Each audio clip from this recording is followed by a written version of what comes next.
In the last video, I reminded y'all to make sure you put the nut on tubing before you flare it, right? Well, why didn't anybody remind me? Well, at least I have a line that I can cut off and put that nut on and then reflare it again. So the brake lines are now hooked up to the master cylinder, and I filled the tank full of fluid. And I have cracked the right front and right rear lines. And when I started that, it was up here. So I can tell that fluid is flowing through the lines, and I'll wait for the bleeders to start dripping and then do it to the other side as well. But basically I went to the farthest away leak point from the master cylinder on each circuit, and then I'll go to the closest ones and do it all again. And it should be pretty much bled, but I will just try the system with the feel of the pedal, and if I have to actually power bleed, I will. There's my first signals of fluid coming out. Yeehaw. No matter how you bleed your brakes, it's always important to keep that reservoir full so no air can enter the system from the top. This left side front has begun to drip as well. So now I have both of the rear bleeders cracked, and I'll be waiting for those to start dripping too. All four corners have begun to bleed out. So now I'm going to place the cap on. You can see that it's a little bit above max. But now I'm going to hit the pedal a few times and see how far down that goes. Once this thing gets going, I've got to clean all the mouse destruction out. But we'll see how much I've got pedal. Keep in mind that all of the calipers are wide open. Oh, starting to get pedal now.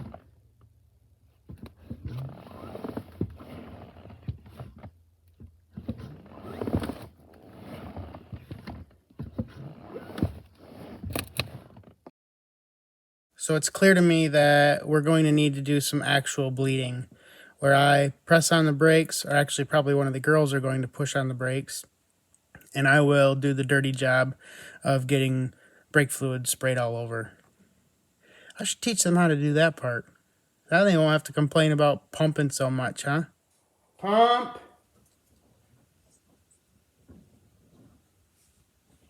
Keep pumping.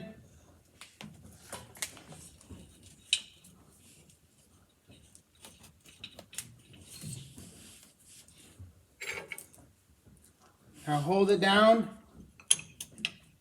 You holding? Yep.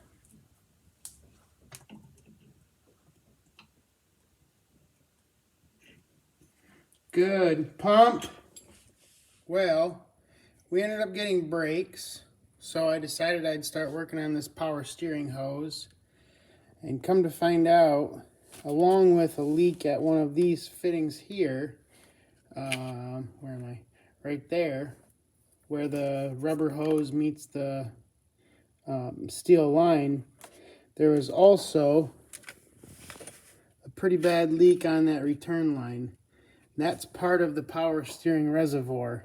So, one more thing to replace, the power steering pump, all because of rust. I must say, I've got this Pittsburgh power steering pump pulling kit. I've never used it before. I just opened it tonight. I've had it for a couple of years now. I guess I can't show you for sure, but this is the puller, and well, here we go. I had to put a couple wraps of electrical tape just to take up the slop, because without it, these little jaws, one would come out of the groove on the power steering pulley. So with that tape, it was just tight enough to make it a friction fit.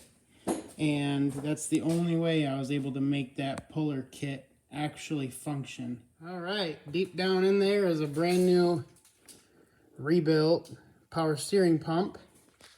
I've got a new high pressure hose, and it is topped off with fluid. There's a new idler pulley, and over there's a new tensioner pulley, and everything under the hood is looking good.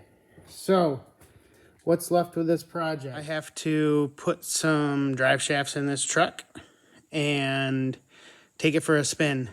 That's all I've got left to do. I haven't hooked up the electronics for the snowplow, and I need to dig the plow out of the weeds. So I just want to make the truck run and drive before I worry about plow stuff, and I'll assess that when the time comes. Well, there we go. The truck is on the floor, and the hoist has been pulled away. All right, so I got to clean a couple things out the way right there. Torque the lug nuts, and I'm ready to see if this thing will test drive. Wish me luck. Well, the brake and the ABS lights are on because I've got cut wires, and that's no big deal to me. I'm not so sure what the check engine light is, but we'll get this on the road and see what happens.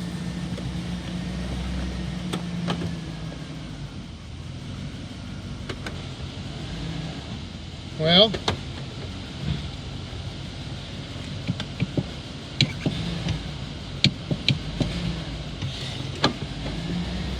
I just put the truck in reverse and in drive, and I have gear in both, and now I'm going to just throw it in neutral and check that fluid level one more time before I actually hit the road.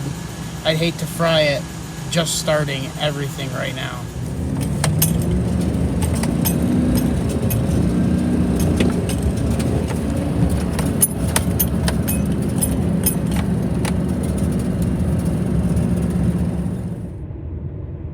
This is the Cadillac.